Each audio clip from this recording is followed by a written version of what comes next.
Shall we begin? Great. So this session is a little different than the sessions we did last week, although it's a continuation of our evolution series. I'm very excited that Jen, Cohen, and Seven Stones Leadership were kind of co-hosting this one. And so I'm going to spend a few moments just giving a bit of a frame, and then I'm going to turn it over for Jen to both do some grounding and language and framing for all of us. And then we'll continue in the format that we've had of some framing, some small groups, and then some Q&A afterwards. But we'll come back to the grounding in a few moments, a little different order than some of you might have been used to now. Just want to do a quick frame. I'll show a few slides to help us get there. But before I do that, Jen, it's delightful to do this with you. And thank you so much for the partnership. Likewise, thank you for opening the evolution series for us to play and collaborate together. I really appreciate it. It's an honor. Okay, just to give a little bit of framing, just to share a few slides. Again, this is part of this evolution series, and what we're trying to do is help us all be equipped and come together through this period. A gentle reminder, as we've done in previous sessions, that we're all going through this collective adaptive experience, which we weren't prepared for. The nature of life is that we're not prepared for everything that comes to us. And part of what we hope this series is to offer some spaces and tools and community to help us understand what that landscape is and take the next few steps. And so we want to figure out how we continue to become equipped for today and moving forward. And we know that this adaptation or this process is both a process of looking inwards about who we are and what's all that's alive and all the different parts of ourselves, and looking outwards to the world and what it's presenting to us. We have these continual daily prayers for the health and well-being of you, your loved ones, our communities, our friends, and the people we don't yet know who aren't yet friends and part of our community. I just pray that the lessons we learn come as gently as possible, and that we have a vibrant, inclusive future, and we lessen and minimize the suffering it takes to get to this new and different reality or ongoing reality. The evolution series is kind of this ongoing series. They're sort of free, and we've been doing it, and we're going to move to doing it every Tuesday. As I started to say, it's an honor to do with Jen and Seven Stones Leadership. So this is us coming together. We'll spend some time at the end of this talking about how you can plug into Seven Stones, how you can plug into more of our activities. So we'll come back to that. Next Tuesday, we're going to continue this series on our end with kind of an adaptive audit frame of how do you determine readiness and where is there capacity to change for your organization and for yourself. And so we'll spend some time on that next Tuesday, same time, same frame. I just want to say thank you to our teams, and the sort of the Mobius team that kind of brought us together, and these communities are vital just to help us doing our work and part of the circles of community that enrich us and support us.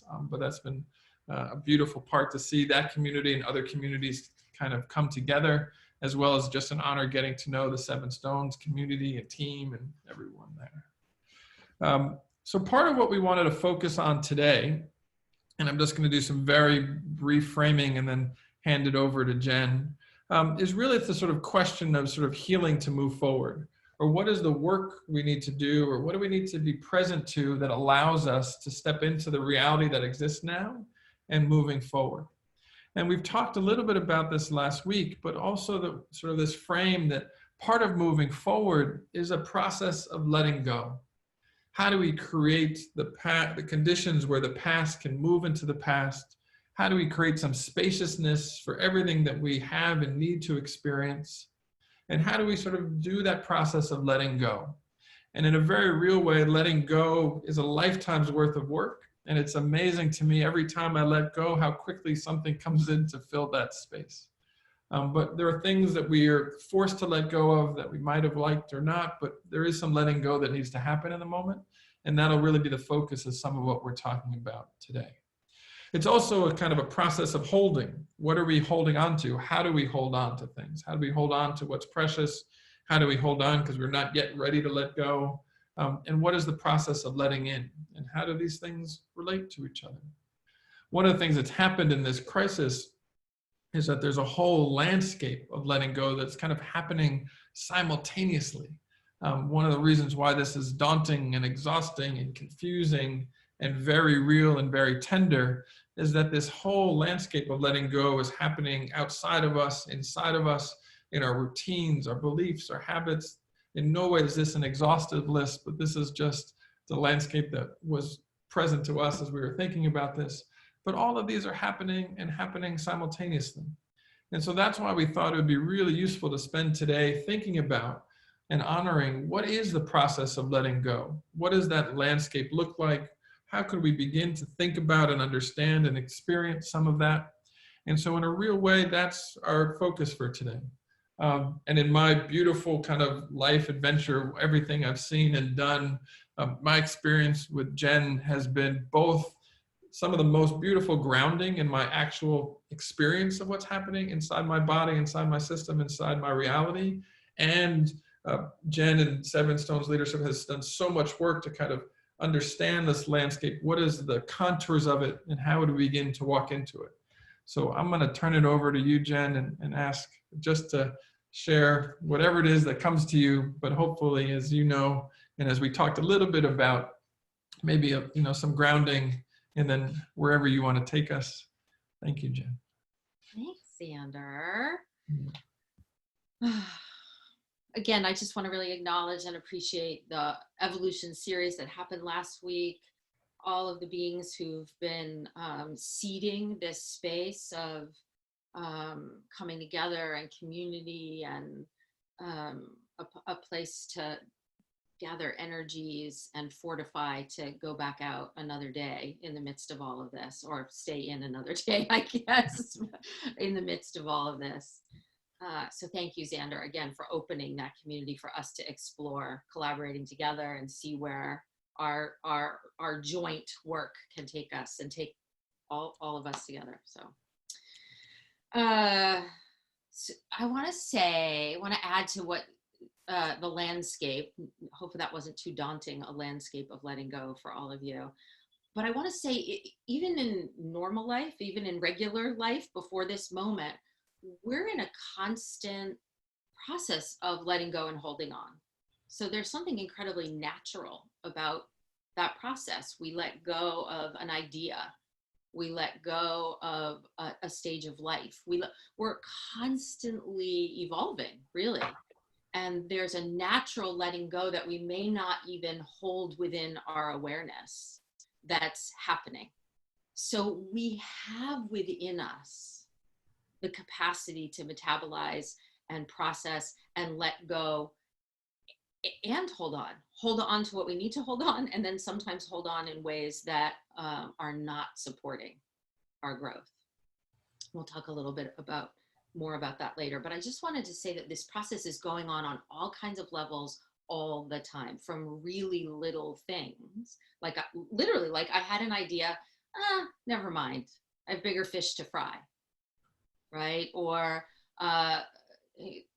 something else that's small and simple that we let go of. We had a thought to yell at our kid about something, and then the thought passes, and forget it. I'm not going to take on that fight with my kid right now. I'm just going to let it go. So we do that in little ways and in big ways.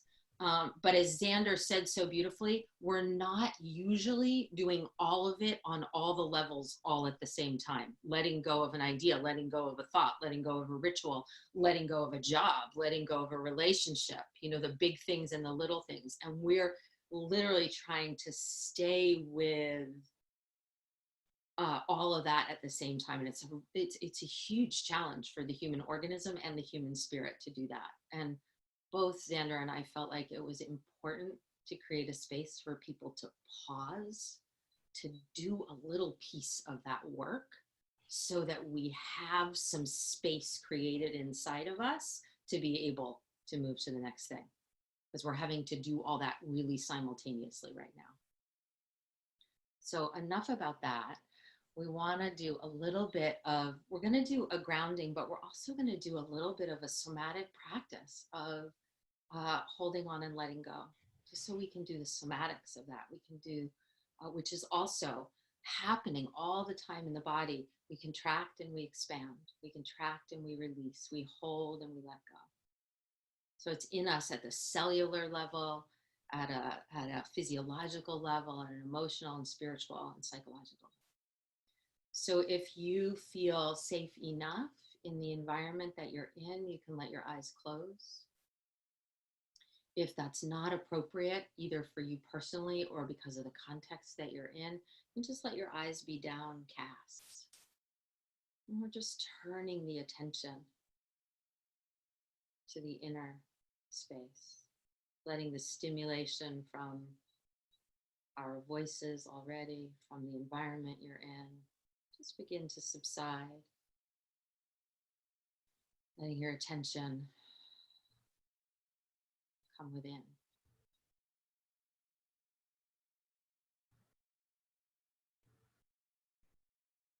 And just let yourself start by taking a couple of conscious, full, deep breaths. We inhale, we hold. And we exhale, we let go.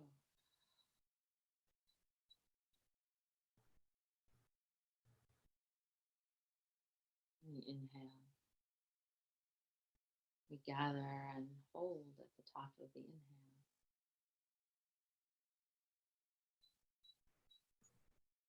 And we exhale. We let go. Maybe just noticing the process of holding, increasing and holding. And then how deeply can we let go on the exhale?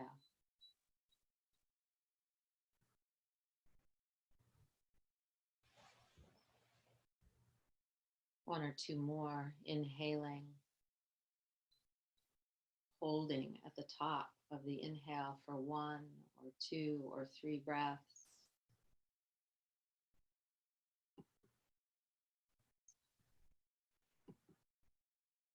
And as you let go, just posing the question to your own system, how deeply can I release here?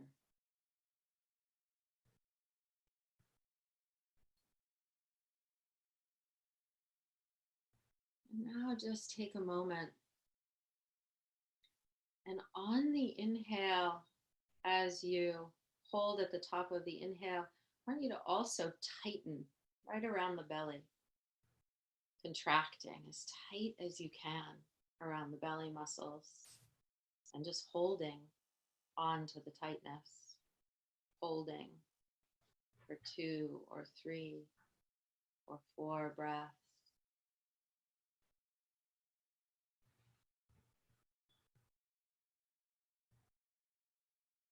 And then let go.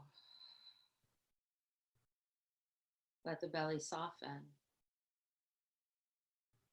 Let yourself feel the support of the seat underneath you.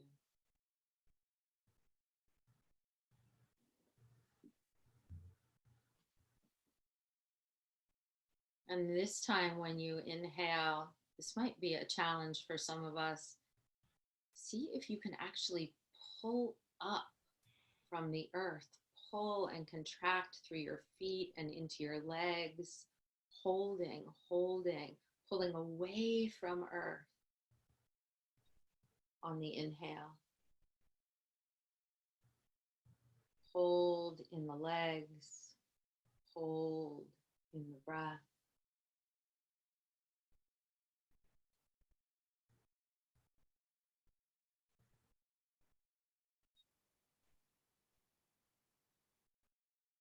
Hold a little longer than you'd like to.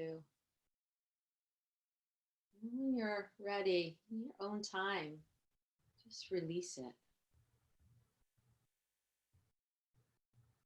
Let go.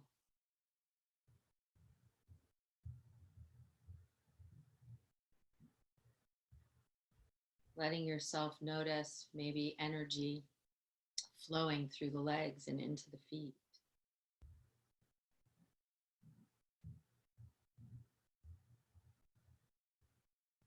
Letting your attention for a moment shift from holding on and letting go to feeling the ground underneath your feet.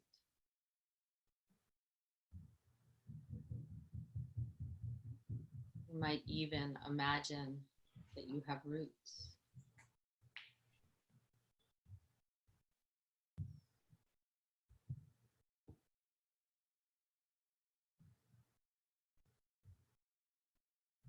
And if you're not visual, not to worry, you just send your attention and your intention to the below space, to the root space.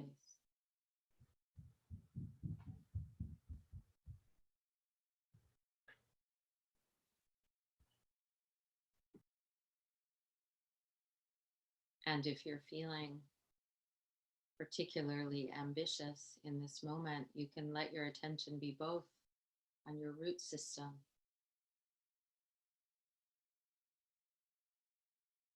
Those roots that sense and stabilize and connect to other roots and receive nourishment. Deepen into that system while at the same time you notice your breath coming in and holding at the top and releasing.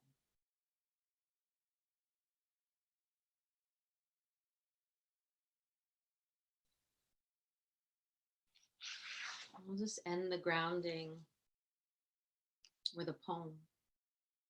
Just keeping your attention on those two places while you let the words of the poet wash over you. It's called She Let Go. She let go without a thought or a word. She let go. She let go of the fear. She let go of the judgments. She let go of the confluence of opinions swarming around her head. She let go of the committee of indecision within her. She let go of all the right reasons, wholly and completely, without hesitation and worry. She just let go. She didn't ask anyone for advice. She didn't read a book on how to let go. She didn't search the scriptures. She just let go.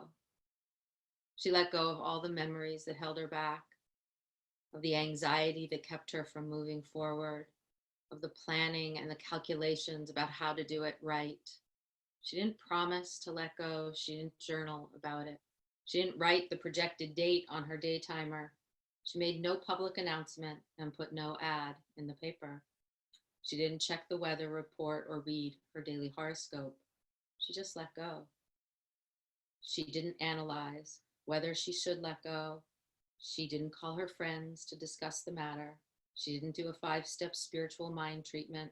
She didn't call the prayer line. She didn't utter one word. She just let go.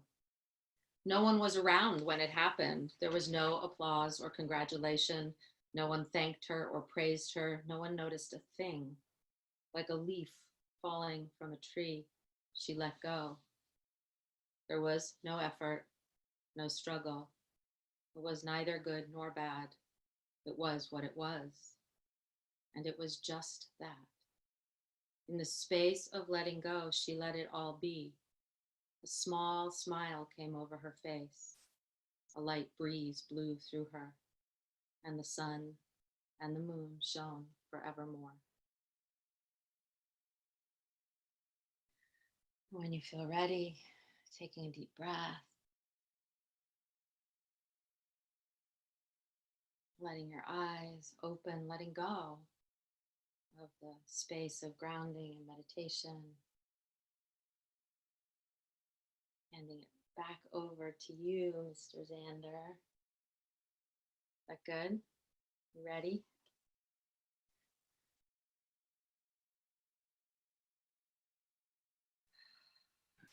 I love that poem.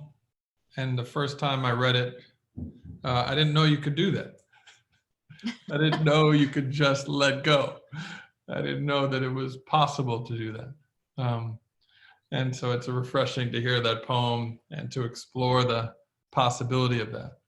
And I know for me, one of the challenges of this time has been both that there's so much to let go, and the release mechanisms that I've been used to using, I'm no longer available. And so I'm curious to understand, how do we let go in new ways? Or can we simply just let go and have that much freedom with it? my whole life, every time I've been fired or lost a job or gone through a breakup, I've gone to sit at the bar, at the oyster bar in New York at Grand Central Station and had whiskey and too many oysters and maybe too many whiskeys. But that was such a fundamental way that I processed letting go in a space. And the same bartender who knew me was great. And so I think, Jen, I want to hear from you too about how do we let go in ways with all there is to let go when some of the modalities of how we know how to let go are not available to us. And the pragmatist in me will share a list of some new rituals before we go into small groups because I like having real things to do. And that's part of my nature. But to me, they're not just letting go, but we're letting go of the release mechanisms, and we have to invite them. And there's a lot of people who talk about, well, you should light a candle and blow out the candle, but some of the things that we have to let go of seem bigger to me than, less natural than a candle, which isn't my current practice. So Jen, as you think about the release mechanisms and not having access to those, how do you think about that? And what does it take to just let go, as that poem suggests? Yeah, that's the PhD version, isn't it? The version that she's doing that.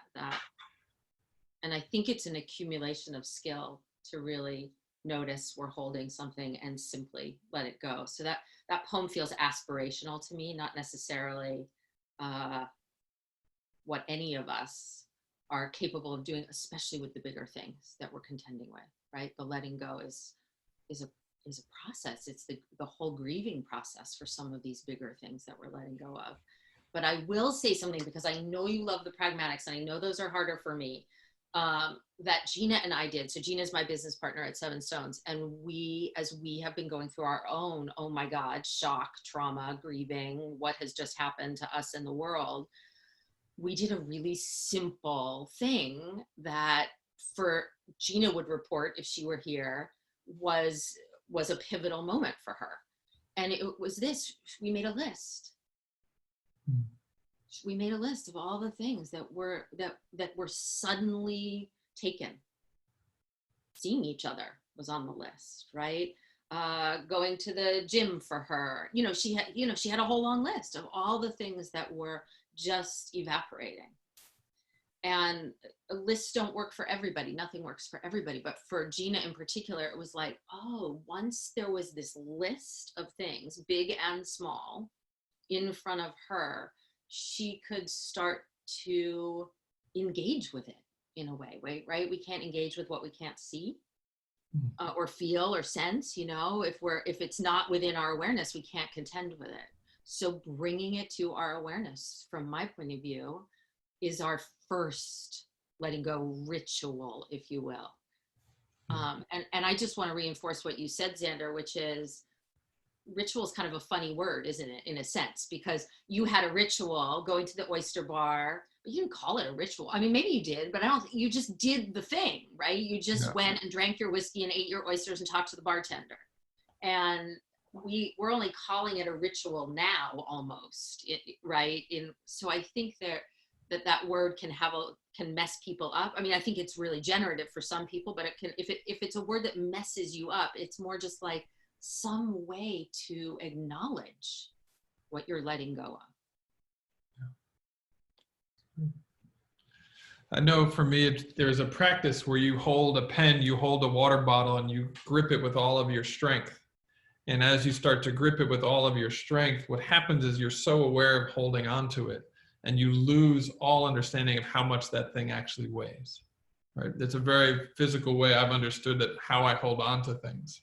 And I know in my practice and working with folks that there's such a hunger for spaciousness. There's such a delight and need to have more space and not feel so crowded. And so many of us feel so crowded right now. And yet when I have that spaciousness, sometimes I don't know what to do with it, or people don't know what to do with it. And that spaciousness is actually less comfortable than the holding on to the thing. And so, Jen, how do you think about creating spaciousness and sitting with it and sitting in that once you have done some of that work? Yeah, one of my first teachers, a person I would call a teacher, called that space, and he's not the only one who calls it that, but it was the first time I heard it in my young adult life. He calls that place that you just alluded to the fertile void, right? So we actually release the thing, whatever the thing is, whatever we're holding, but we haven't created anything new. Right? And there's this emptiness. And we tend, our habituated cultural frame is to fill that emptiness as quickly as possible with something, anything, you know, Netflix, TV, whiskey, cookies, porn, gambling. I mean, you name it, we'll fill it. Even talking to each other, even webinars. I had a dear colleague say, I feel like, oh, I'm just so busy learning all of a sudden. So, which is not bad. We just get to notice, are we filling the emptiness before the fertility of the emptiness can invite something new that's fresh, that's not habituated, that's not just to cover up the space that we're in.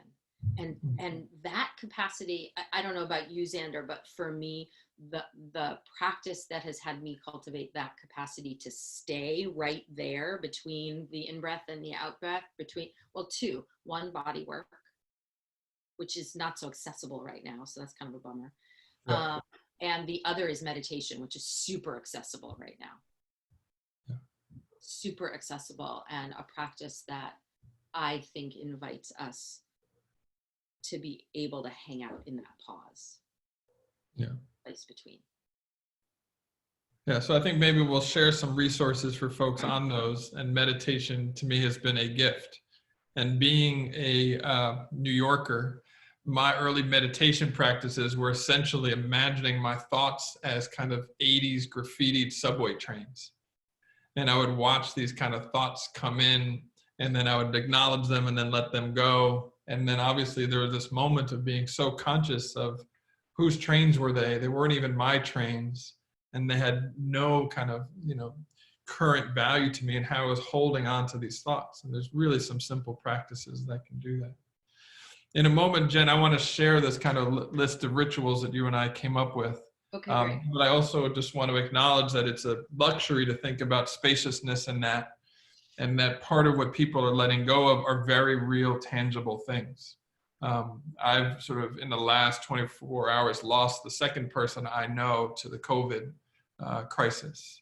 There are friends who have lost jobs. There are people who they're just the safest place they feel with themselves and with others have been taken away. So I do want to acknowledge the spaciousness, but I also want to acknowledge the real loss. And Jen, is there anything else you want to share before I share this list that we've come up with? No, I just appreciate you saying that there is a luxury in this conversation, and it can be really, really hard to lose those things and practice grieving. And grieving is a natural, organic process that is unfolding, and people will do that somewhat.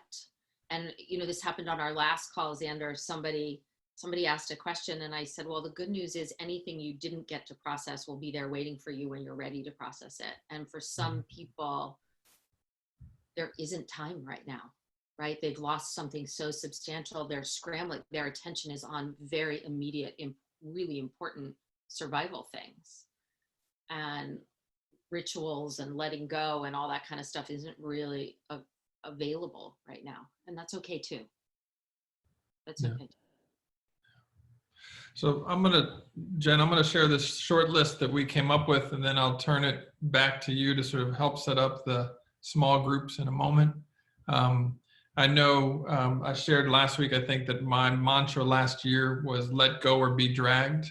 And there are ways that we can start to let go. So I just wanted to share a little bit of a frame here. Give me 1 second to find it. And again, my tech skills are what they are. Okay, here we go. I will do that. Thank you for being our tech meister. Yeah, it's not a job that's the best use of me, but I'm trying. So Well, again, here's some kind of just a list that we kind of talked about. Um, One of the things I've been doing with my children is when they routinely wash their hands, which they're getting better at doing, they name something else other than the germs that they're washing away. It's become just a little way to acknowledge some of what it is. A lot of people have shared methods of kind of write and release, that literally writing something down, releasing it, burning it, whatever it might be, throwing it out is a helpful practice. For some of the things that happen in our life, we never kind of get the ending. We have to let go before we think it's finished. And so one of the practices that we've shared is that just writing the ending down, and that can help bring some closure to something. We found it's very useful to actually say things out loud, goodbye something, and actually naming it and bringing voice to it gives a different quality. Telling a friend, sometimes we have friends who all they want to do is help. Sometimes it's good to tell a friend, I just need you to witness or hear this, but that helps. Some conversations are helpful to have as conversations. Obviously, Jen led us through a process already about the breath and imagining what on the in breath and what on the out breath and how to do that. There's a practice for those of you who also know hip hop, drop it like it's hot, but there is a thing of holding something in your hand and literally dropping it. It's the closest way I've gotten to the Let It Go poem that Jen read. Journaling, meditate on it, sort of light a candle, blow out a candle. And then I will just share the last one, which I use, which are, I think of as two ancient spiritual words, which are fuck off. And there's something about cursing for me that does sometimes help release. But those are just some ideas, and we invite you, as you think about this, to think about what do you have access to, because there are a whole bunch of ways that many of us have had access to release mechanisms that don't exist now, but we did want to create a little space to share some of these and offer that. Jen, I'll turn it back to you to kind of move us into our small groups or do some framing there. yeah, and please add. Yeah. One of the things that you could do in your small group, and I don't think, you'll do what you do in your small group, but would be to share your list, so to speak, even if you didn't write it when we were talking about it, but just to start to name some of the things I've had to let go of during this time. And then you could also share some of the things you're holding on to. And you can be non-judgmental. You could be agnostic about that, right? You're holding on and you want to let go, you're holding on and you're gonna keep holding on. And you can share about that too. And then I think a third direction for the small group could be this conversation about rituals you've had to let go of, oyster bars and whiskey. For me, I told Zander and Rachel the story about my dance class, where I do a lot of processing and letting go and metabolizing, and it just ain't the same on Zoom, I gotta tell you. So like that, rituals that you're attracted to or rituals you're using. So the group, we get an even more robust list than we offered you all get a more robust list. So those three directions, what is it that you're having to let go of? What are you holding on to, for better or worse? And what are the release mechanisms, I like your phrasing, Zander, that you've used that you've also had to let go of, or new ones you'd like to take on? Is that enough framing for the small group? Sounds good. Let's Okay. jump into those now. We'll spend about 20 minutes or so in those. I'll give you some warnings on time. See you in a little bit. Bye. Have fun. You should have a small thing. Click up on your screen. You click on that, it'll bring you to your small group.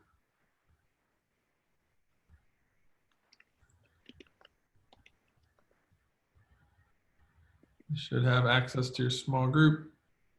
There's about 20 people yet who have not gotten to their small group. There should be a small window that invites you over there.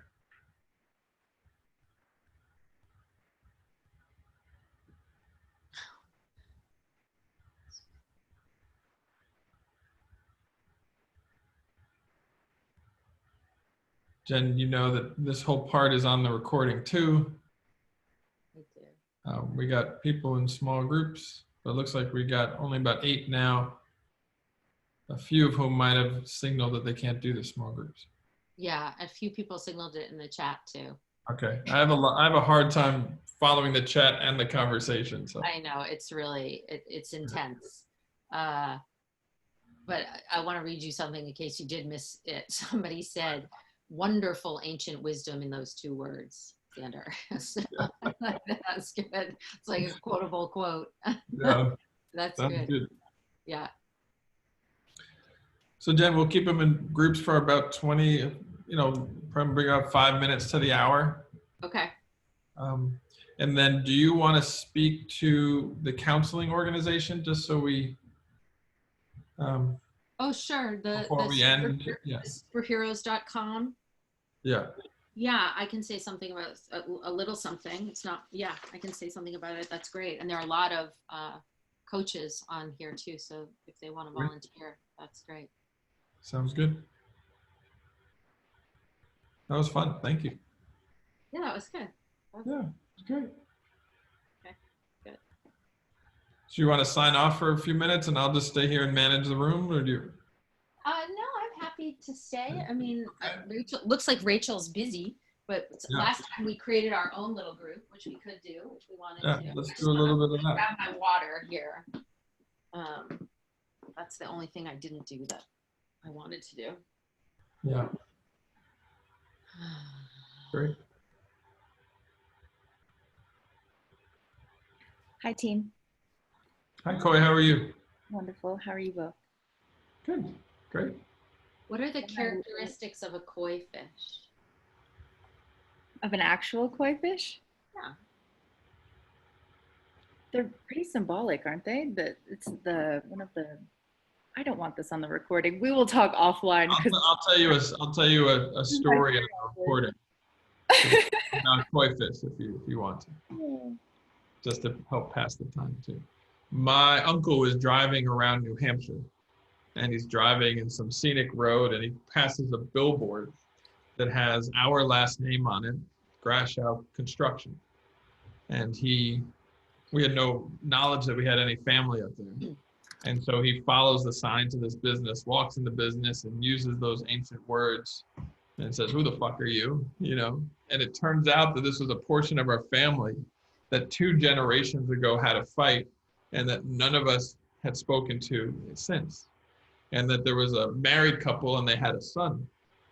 And that son was an only child in his family and grew up believing he had no family and no cousins.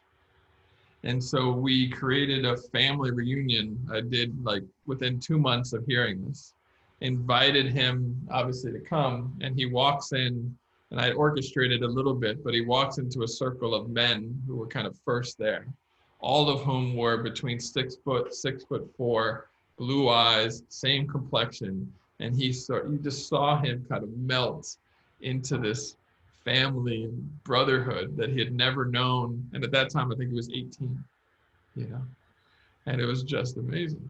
And obviously we got closer and looked out for each other.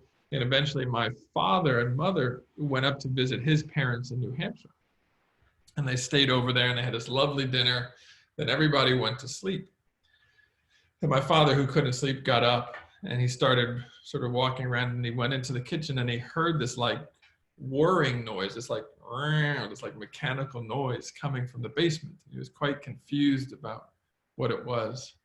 And so he followed it, and just went into this new family's basement. And in the basement, in New Hampshire, in the middle of not much, in the basement were 2 above ground pools that had championship level competitive koi that the father raised in his basement and competed with them. And it was just like this other world.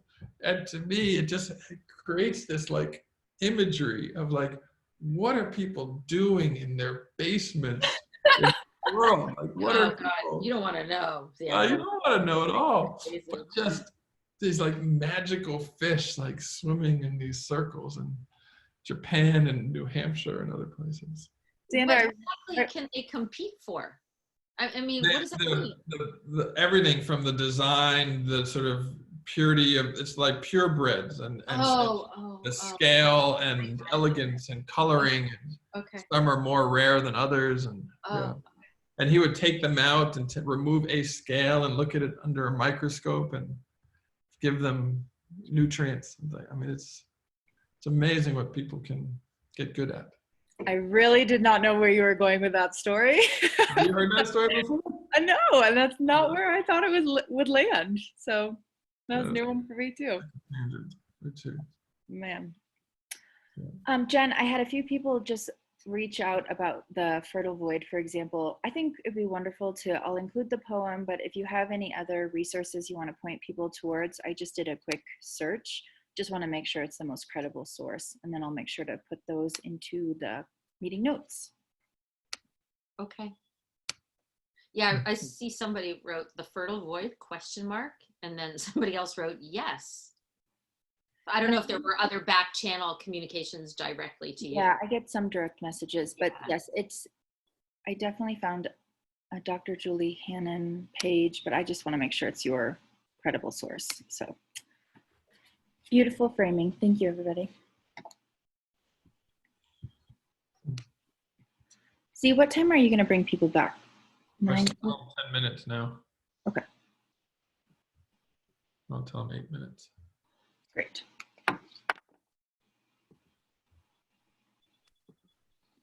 And then Zander, I would just mention at the end of the call that in the meeting notes today, I will send a new registration link for next Tuesday. Okay.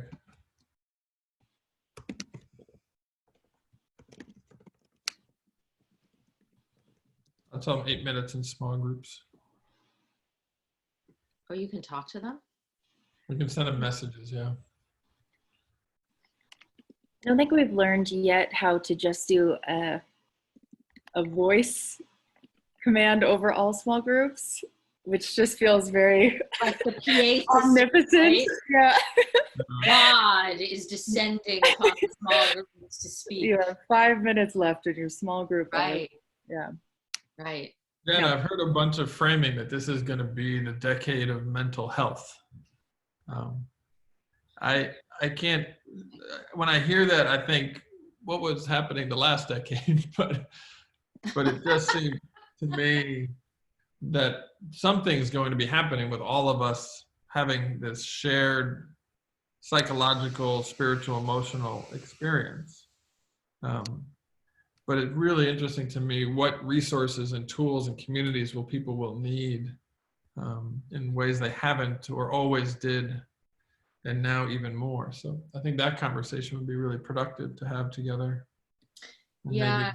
Maybe and others. But I haven't heard anybody say that exact thing that you said, but about the whole decade or whatever. But I'm starting to hear those hints too. Yeah. Stuff I've been reading. And somebody said in one of the things I've been reading, I'm reading so much stuff I can't remember exactly the source, but that 25 million people could come out of this in the United States with some sort of relationship to PTSD. PTSD. That sounds like a low number. That's where I went. I was like, that's kind of a low number. Yeah. Anyway, it would be a fascinating conversation. There was a book I read in graduate school. It has the worst title in the history of all titles of books, but the title of the book, I'm looking over there because it's still up on my bookshelf, is called Hi, My Name is Chellis, and I'm in recovery from Western civilization. That's the name of the book. But the point of the book, which was much better than the title, was that the level of oppression and dissociation and alienation, to sound slightly Marxist, with which we are living as a civilization produces a state very much like post-traumatic stress, and leaves the whole society in a somewhat debilitated, compromised, lots of ways you could say it, state. It's a pretty bold argument, really.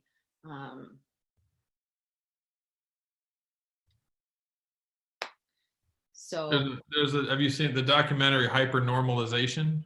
There's a similar idea that authoritarian regimes keep us in a state to make us less effective citizenry.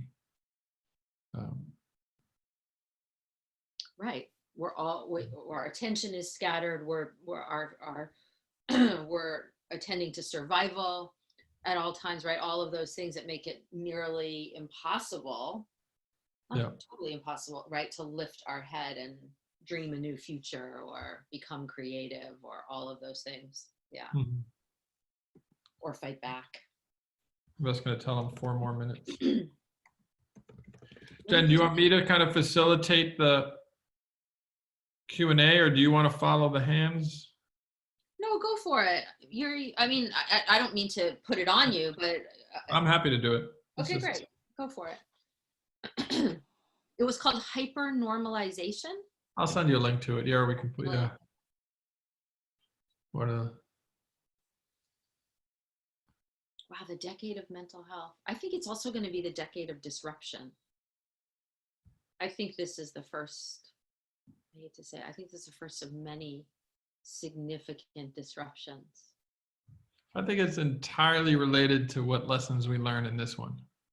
And if we don't learn how to live in harmony with our world, supply chain, neighbors, fragmented system, we're going to get another chance to learn that lesson.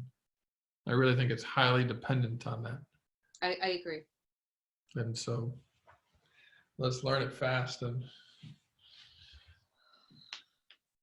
I don't see us learning that fast, though. That's the thing. I mean, I guess it depends. I'm learning pretty fast. You're learning. I feel like so many of us are on this vertical learning curve.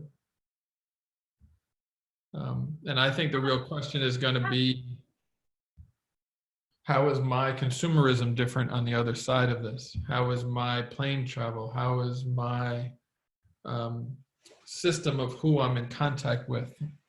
What are the ways with which I think it means to participate? All of those questions will be real. And, in America, we're having the first wave of how we're going to reopen the economy. But I think that's where it's going to land. Yeah. Yeah, those are great questions. Did you write? Are you hearing yourself say those questions? Those are right. How am I going to consume? How am I going to travel? How am I going to relate to other beings? Like there's a webinar right there in the evolution series. I mean, those are beautiful questions for people to start even before we reopen, to get out in front of a tiny bit. Who do I want to be on the other side of this? How do I want to interact with life on the other side? How do we pre-let go? How do we pre-let go?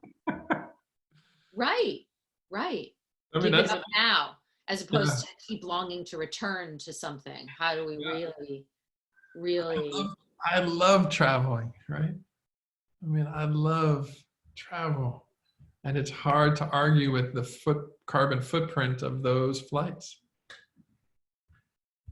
But all right, I will bring people back in 1 minute, and then I will invite 3 people to share from their groups. We'll then sort of acknowledge those who want to stay. Do that. We'll mention your group, and then we'll continue for the half hour of Q&A. Great. Cool. Perfection. Okay. No, wait, 20 more seconds, then I'll close the rooms. It takes about a minute for people to come back. Here we go. They should all start popping back.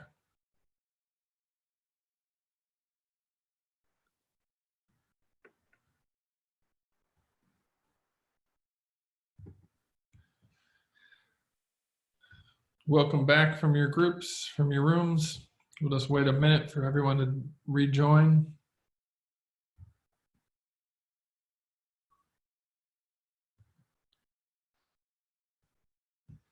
Welcome back.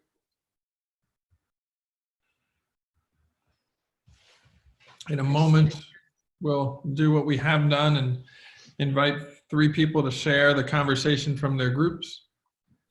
We'll then invite everybody else to stay on for their half-hour of Q&A.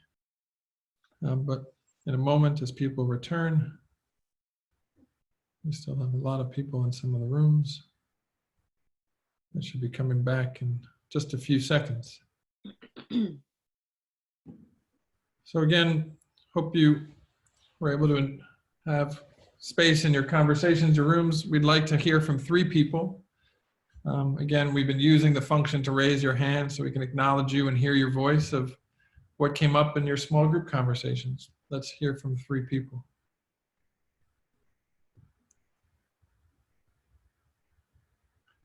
Eugen, let's start with you. Wonderful to see you. Thank you, Zander, for this amazing offering, and to Jen.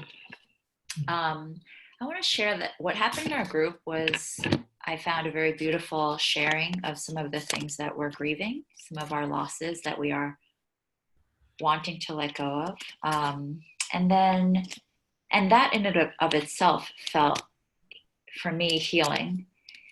And then at the end, I was touched by folks sharing about how there's an invitation in this moment and all the invitation to let go, to trust more deeply.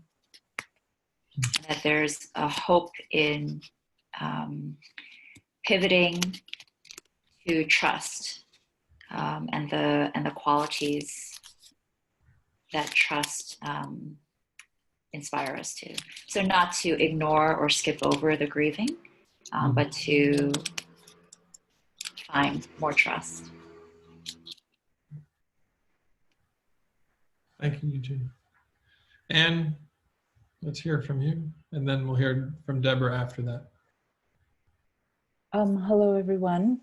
I really enjoyed the group, and I came away with several ahas. I'll share 2 of them. One is that there was some nice conversation about ritual and routine, and it made me appreciate that we can think of our rituals as routines that we do, that we can make the routine a ritual by the degree of presence that we bring to it. And the example that I would give is a morning walk. And I walk every morning, and some morning it's a routine, and some mornings, like this morning, it's a ritual, because I'm more open and aware to the nature around me. And that was a really nice aha about how to bring, another reminder about bringing that presence to what we do. And I also got a gift from one of the members who talked about holding on, in terms of holding on to love and clarity and creativity. And I think that I had a sort of negative valence on holding on, like I'm holding on too tightly to the things that I'm grasping. So it's also nice to think about actually holding on can also be a letting go of the grasping, right? And to be intentional about holding on to the things that we want to make sure that we have in our lives, even as there are many things that we must let go of. So those are a couple of things that I took away personally. And I also make the observation that we were a diverse group, in the sense that our circumstances and the luxury, as the 2 of you alluded to earlier, between kind of that spaciousness and crowdedness, was definitely a sub-theme as well. So that's it. Thank you. Deborah, let's hear from you next. Thank you. I think on behalf of the 3 of us, I'd just say this was a hugely rich topic to consider, because it's one probably in the middle of everything. We might not be doing so readily. And to build on Eugene's earlier comment about trust, we also came to the question of trust versus control, the controlling element, and then how do we let go to move into trust, with a sense of grace on the trust front. We don't know where our financial situation might be where assets might have been wiped out. We don't know where the next work necessarily will be coming from. And then the second element was the shifting of routines, which might consider that was giving us extra space, but actually without some acknowledgement of that element, we might find invasion was happening. And so therefore, an element of the letting go is also then how to bring more structure as part of the space back into our lives too, that just feels honoring for all. Thank you. Thank you, Deborah. Matt, I'll come back to you in a moment. We've had a practice in this of ending the hour, naming an organization that's helping people who need help, maybe with less of a safety net. Jen, do you want to just speak for a moment before the end of the hour on the organization this time? Yeah, yes. We have a colleague who has created a way for people who are coaches and consultants, people who often provide a space of listening and support, to meet up with, in particular right now, healthcare workers, doctors, nurses, frontline workers in the healthcare, not other kinds of frontline workers right now. She wants to see and titrate how big it gets before she expands beyond. And it's on your screen right now. It's called Supporting Superheroes. And if you are an executive coach or a consultant or someone who provides spaces for other people, you can sign up to offer an hour, a half an hour, several hours, depending, of support. And then we also can send this out to people we know who are doctors and nurses and phlebotomists and all of those people, so they can sign up and have a moment just like this, really have a moment like the one we just gave ourselves. So that's the one I want to invite people to know about right now. Thank you, Jen. Yeah. So we're going to stay here in conversation for the next half hour and welcome all of you to share ideas and questions. Matt, we'll turn to you next. But Zander, do you want to announce the one the text line before the hour? Oh yeah, sorry, I was jumping around. We've also, every time we've done this, supported the Crisis Text Hotline, which is a remarkable organization that helps people get access to support for mental health. If you text HOME to 741-741, you can get help. But they also need volunteers who are able and engaged to support people with mental health. Their numbers, as you can imagine, have skyrocketed of claims and use of that technology. And so I just want everyone to have it. And I also want them to have the best kind of volunteers. So thank you. All right, Matt, we'll come to you. Yeah, it's great to see you. Thank you. Yeah, great to see you, Zander. I miss you, man. Yeah. Zander and Jen, thank you so much. This has been fantastic. So for the last few years, I was working pretty hard, and I was one of those people that wanted more space, and wanted to do everything I could to have more space. And now, transitioning out of work, I am one of the fortunate ones to have an unlimited amount of space. And I'm looking for, I guess, more practical advice around what to do when you have the space, and how to be, because I've tended to fill it with kind of an endless list of like to-dos, as well as probably more troubling, being unjustifiably concerned about my health when I'm just like a young, healthy guy. And that just like creeps in and creeps in and creeps in and kind of like sabotages the space. So I'd love to hear from you guys if you have any kind of practical advice there. Jen, do you want to respond first? Sure. It's a great question. In the pre-pandemic moment, I've had so many clients who've shared your longing, Matt, for, oh my gosh, I've been so busy for so long. I want to create a sabbatical or somehow hold back the river. And then here you are in this gift of a moment of the rivers all of a sudden dried up and there you are. I think you can get as you can get as structured about your spaciousness as you want to, and some people need to do that. Like, okay, I have Monday through Friday. Monday is the day outside of time where I literally just ask the question, what do I want to do now? What do I want to do now? I want to sit down. I want to stand up. So a real meditation practice in following yourself. Another day could be today's a learning day. So you can create structure around spaciousness, but I do find that people who've been incredibly busy, a real full stop downshift can feel very chaotic, and then people just go back to being busy, somehow creating busyness in this instead of really exploring what space is. So I do think you need to work with somebody, maybe yourself or the beautiful woman sitting next to you or someone else, to design practices for yourself to experiment with spaciousness, or you're going to default. Because we just do. The system will just go back to like, I'll do something. And it can be really scary to downshift, sort of somatically scary, being present with our own sensations, etc. So I just get support to design it in a way where your system can kind of come down at levels. I'm going like this, but you can't see it. So you can downshift inside yourself. That's what I'd say. I don't know about you, Zander.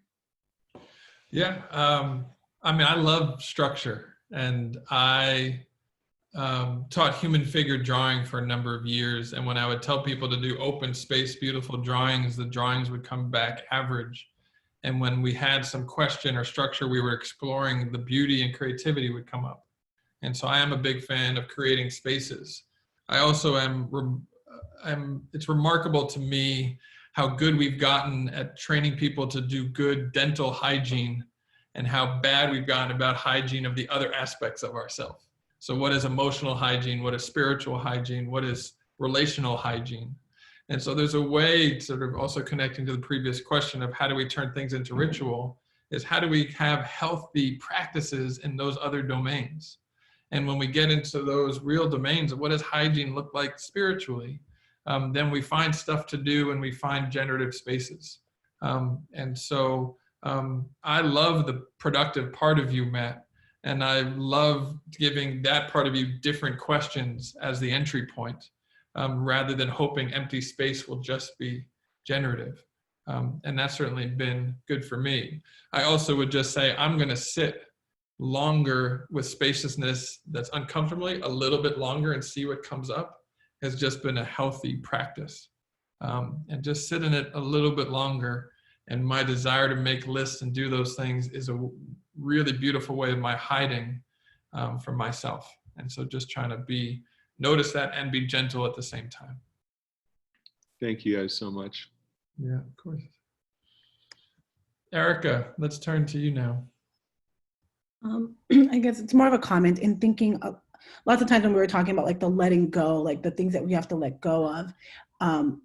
I think as I was hearing some of this, it's a lot of these that we don't necessarily have to let them go forever, but it is during this period. And I think it goes like very much in line with the comment that I think Ava, sorry if I mispronounced, put about the right now piece, right? So sometimes like some of these things are about letting go for a moment, and it may be temporary. We may not know for how long, but I think what it also helps remind us are, what are those things that we're letting go that may be temporary that we would really like to be holding on to? And so what does that mean as like these transitions happen, as changes happen, about me being more conscientious and intentional about the things that we like then hold on to, right? Like as we move forward, how can we be much more mindful about those things that make sense to really want to hold on to, that felt very nourishing or that really like needed to be part of our lives, and which are the things that as we let go, we realize like have created this expansiveness in us, right? And so maybe taking some of the overwhelm that like, I'm letting go of my entire way of life isn't the case. There's certain practices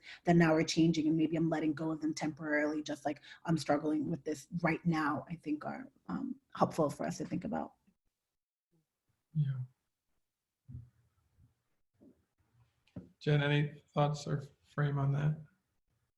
Well, Erica, as you were talking, I just started, I think it's really a rich inquiry, or it has the potential to be a rich inquiry, right? What do I want to hold on to? Why?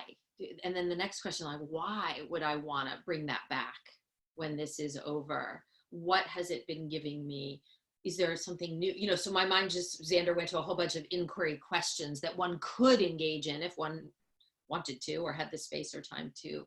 But they're really, when you all were in your groups, we were talking, I mean, this has a potential to be a huge reset, really huge reset, whether we like it or not, but also how can we be creative partners with this reset that is happening on multiple levels, both personally and systemically. So that's where your inquiry took my mind. I don't know, Zander, where you went with it. I went to sort of two different places. One, just the glory of seasons, that some things are here and they're different seasons and those exist. And then I went to a very different place, which is a much harder idea for me, of when we try and figure out what's essential and what should be here on the other side. What do I want my life to look like on the other side of COVID? And am I going to have the same consumer reality? Am I going to travel the way I did before? Am I going to spend time with the same circle of people I did before? And not to make it too deliberate, but what can I let go of? Because I actually want the world to be in a sustainable place. Jen and I were having a conversation during the small groups about, is this going to be a decade where we keep going through crisis or not? In my mind, it is going to be, if we don't learn the lessons we need to learn now and figure out what do we hold on to and let go of, because we're going to have another chance to see what happens when we have a fragmented system of inequality where people's care and needs don't get met. And so part of me wants to think about, what do I need to let go of in this moment, but what do I want to let go of in anticipation of trying to live a different way, more healthy? And so that's also where sort of your question led me to go. Kirsten, you had your hand up next. Yes, hi. There's this thing of letting go, that there are a lot of things that we often know we should let go of because we know we would be better with and we can't control this. But then I realized myself that very often I intellectualize it, and the more I think and the harder I try to let go, the less it's working. So how do we get this connection to just let go actually without trying hard, because we know it's not going to work letting go, and the harder it's going to be, so that it's more about really internalizing more emotional piece and really can let go. I don't know if you understand what I tried to say. Jen. Yeah, it's beautiful. I think the distinction, or the way I frame the distinction from what you said, is that really the difference between being able to be with our process of letting go and trying to push past where we actually are and push ourselves to let go of something we're not ready to let go of. And the more we push the process, the more resistance we'll create in our own system. So you may not like the pace you're going at. You may not be happy with yourself about that. You may have some idea that it should look a different way. And then there's really being able to accompany yourself the way that it actually is unfolding inside you. And letting go, you know, again, the poem is so aspirational and, oh my God, we could just drop everything and let go. And I think that in some way, that is the fullest expression of that skill set, of being able to let go. And most of us are somewhere on that journey. So we let go a little and then we hold back on, and we let go a little and we hold back on. And how can you be a friend to yourself as you release and hold and release and hold and release and hold?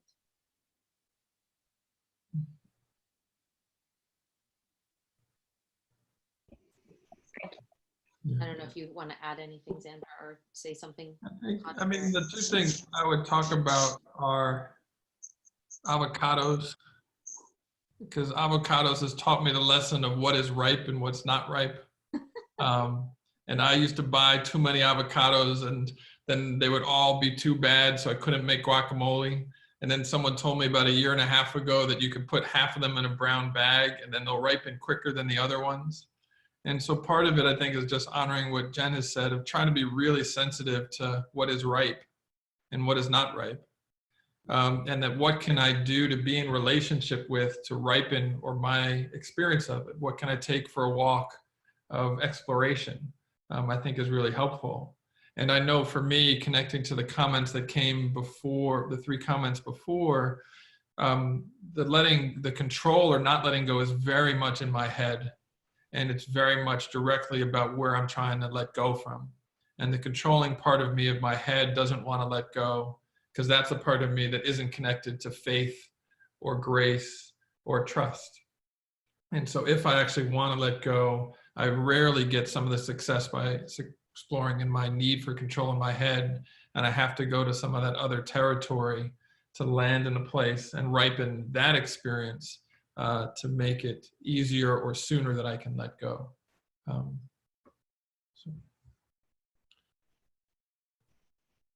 Joe, let's go to you next.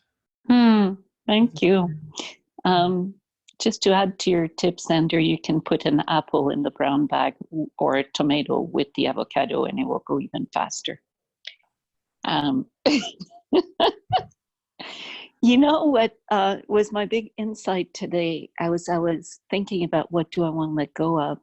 Paradoxically, I used to be out in the world 70% of my time in planes and being really out there in big cities and doing a lot of work. And I feel now that I'm grounded in my beautiful mountains, I feel more invaded than ever. And I used to have so much more spaciousness, that I had my structures that I created to be in the world, but have, like, I wouldn't listen to the news. I wouldn't, like, I had all of these ways of being in my work. And now all of a sudden I'm like, wow, I'm in the mountains and I'm listening to the news and I have all these partner briefing and all these things I'm supposed to be. And I'm noticing, oh, I'm not doing enough. I'm not doing enough. I'm feeling lost in the grandiosity of the world more. And I noticed that I've let the world invade me. And this is so helpful to say, how do I reconstruct? And I remember talking with you, Jen, long ago, when you asked me where my work needed to be for me to be able to breathe. And I was lying on the ground in my room in my house. And it came to, it needs to be just at the edge behind the mountains. And now I've realized that I've let the world come in my mountains. And it's invasive. I've let go of too much. Well, like it's just such a useful thing to see for me this morning, because I'm not going to be of service to the world by my little frantic swimming in that from my mountains, trying to be of service to everything in the world and fragmenting myself. So that's where I am right now. I feel unprotected.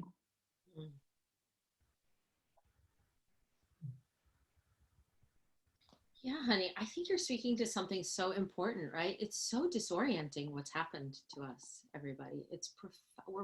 Whether we feel disoriented or not, here's a little news briefing for you. You're disoriented. You are disoriented by this. And it's such a beautiful paradox you're bringing in, which is like, even though you're home and sitting still, you're more, because you're not used to figuring out how to filter. Like, you had a whole set of filters, you had a whole way of operating, you knew how to take care of yourself living the life you were living, and it had taken you years to cultivate all of those practices to take care of yourself in that way of life.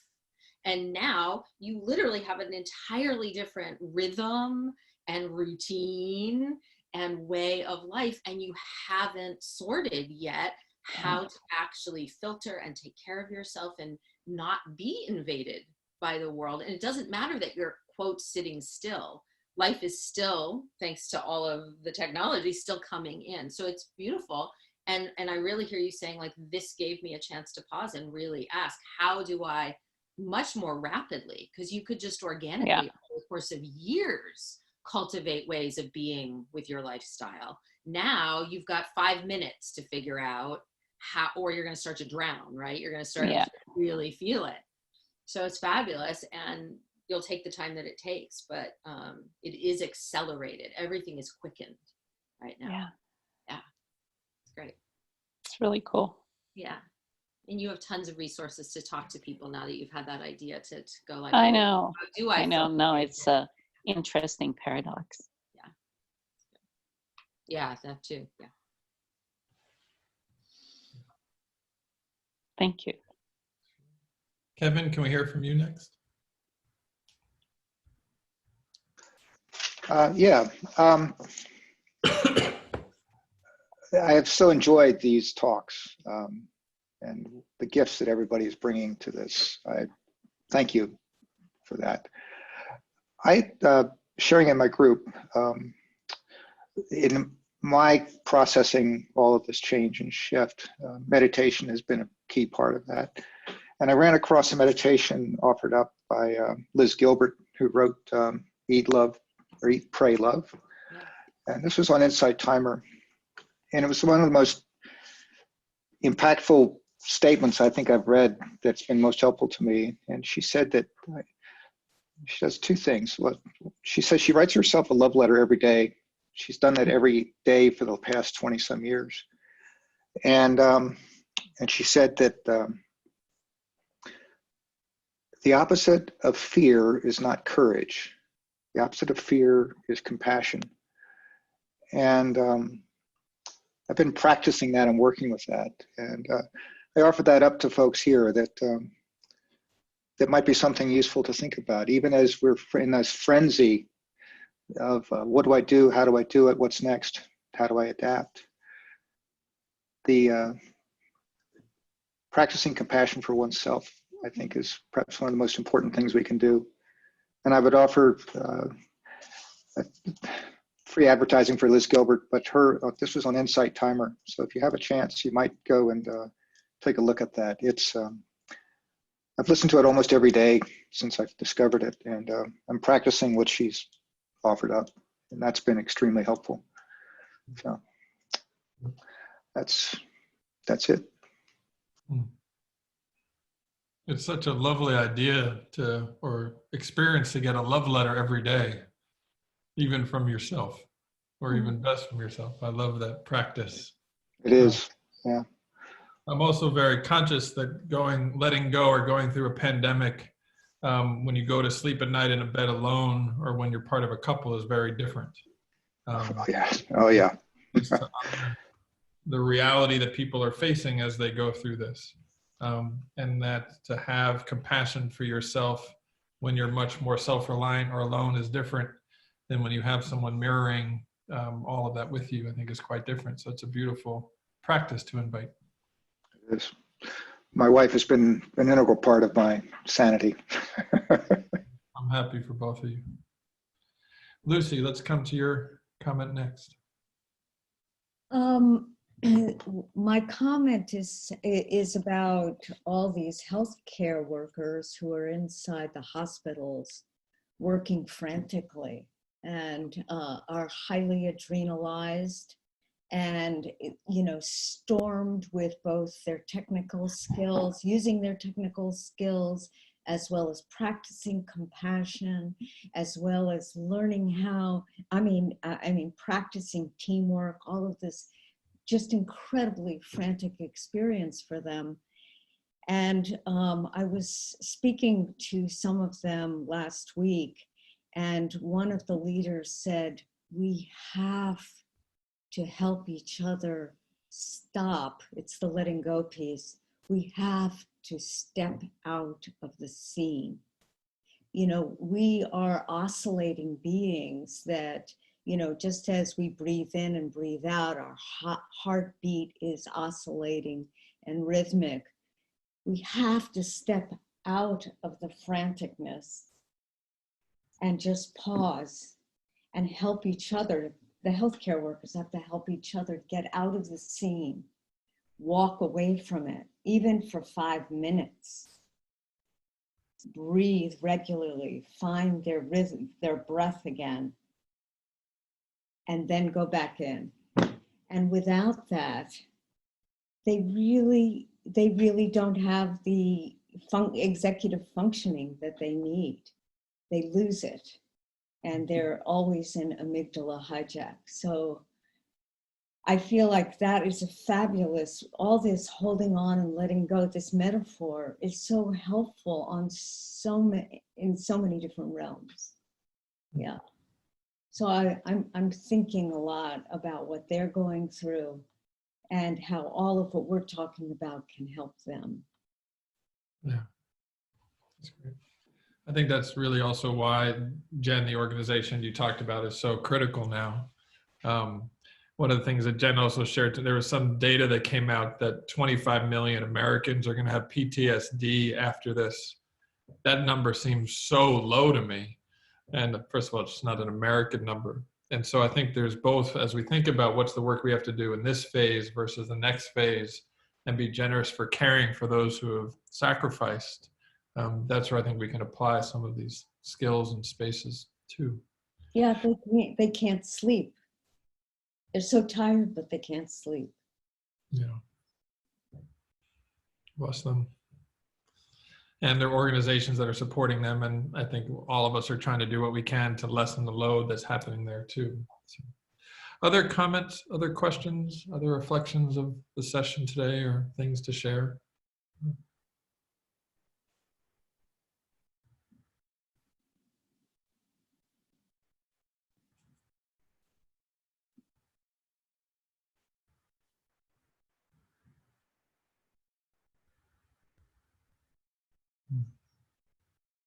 Nora, let's hear from you. Thanks so much. And thank you for this gathering, Zander. It's really a privilege and wonderful to have joined this group. I'm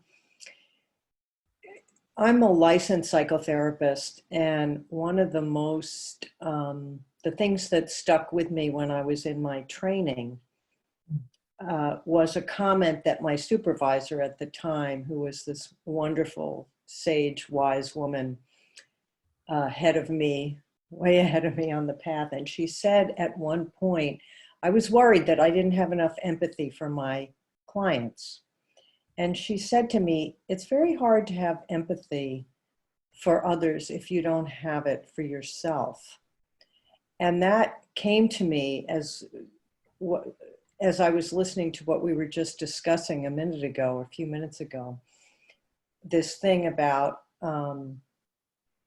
having compassion for ourselves, doing the work first ourselves, finding ways to create space for ourselves to be aware. I've noticed the importance of noticing what has disappeared that I took for granted, not in a bad way, and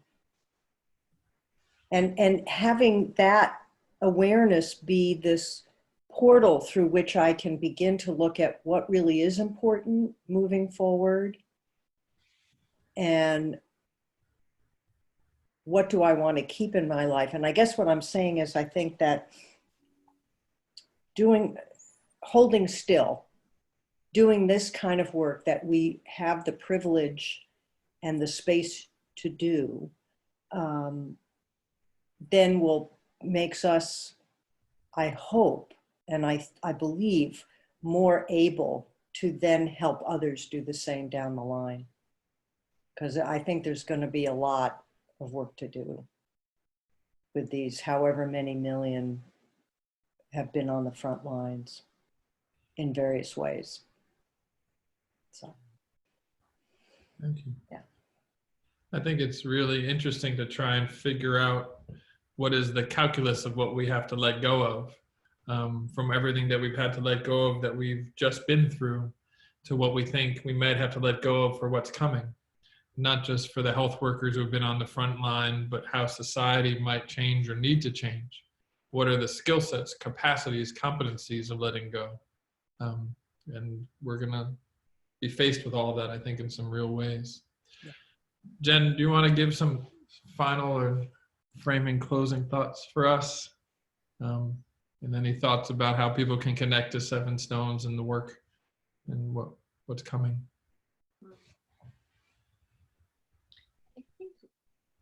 I think I just want to grab a few of the pieces of wisdom that all of you have shared. Titrating our letting go, being kind to ourselves for the things we're holding on to, taking small pauses to, especially for those of us who have more to do right now. This doesn't have to be an hour and a half. It can be a short list before bedtime. It can be, how do we stay caught up at least a little bit with ourselves? I think is really one way to stay current and accompany ourselves through this journey instead of having a ton of backlog to deal with later. It doesn't have to be grand or glamorous or huge or a day-long letting go ritual where I've let go of everything I ever thought, la la. You know, it can be quieter, simpler, gentler than all that, and still matter. Like Gina making that list and going, oh my God, that changed my life. I just made a list and it was awesome. So just remembering to stay caught up as best you can with yourself, and to do that with kindness and compassion and friendliness, and to structure your spaciousness, if you have it, in ways that allow your system to downshift, and to create rituals that work for you. Xander's not into candles or whatever. Maybe you are, but you said something about not being into candles, so whatever. You know, you can have some oysters and whiskey shipped in or something like that. You know, finding ways to take care of ourselves in little simple ways as we grieve and ask these really deep questions at an individual and structural level for the future. And I think if we do that, that is a skill set. That will produce a reservoir to draw upon. It, you know, it's money in the bank, so to speak, for you to draw upon as we weather the next phase, which you keep alluding to, Zander. You know, what's going to happen next? It's a long walk we're walking here. So those are some thoughts. And Seven Stones. So our company is sevenstonesleadership.com. I'm supposed to do a shameless plug, so here it is. Do it. We do it, and we are launching an online community space, and we'll send out that information. And we're very hopeful that we'll be doing more collaboration with Good Wolf Group with Zander and Rachel in the future. There are a bajillion topics we're both intrigued by and feel like can be of service both to ourselves as we navigate this, and all our clients and all of your clients. So we look forward to gathering again, and again, just super grateful, Zander, to play and start to get to know each other and sort through our journey and serve all of you at the same time. Great. Thank you, Jen. Thank you, everyone. Again, we're going to do next Tuesday, we're going to do adaptive capacity. So how do we sort of build our adaptive capacity and understand it? But Jen, just grateful for you and all the work you do in the world. Thank you for everyone for sharing yourself with each other. My last thing I would just say is this work is much easier as a dialogue and together than doing it on your own. So better together. See you soon. Thank you, Zander. Thanks, Xander. Thanks, Thanks, everybody. Thank you so much. Xander, everyone. Thank you, everyone. Thank you, Jennifer. Thank you. Thank you. Thank you. This is one of my Good favorite night. parts. Thank I love hearing all your voices. Thanks. Bye, Joanna. Bye, cuties. I was late, but thank you at least for this part. You're welcome, whoever said that.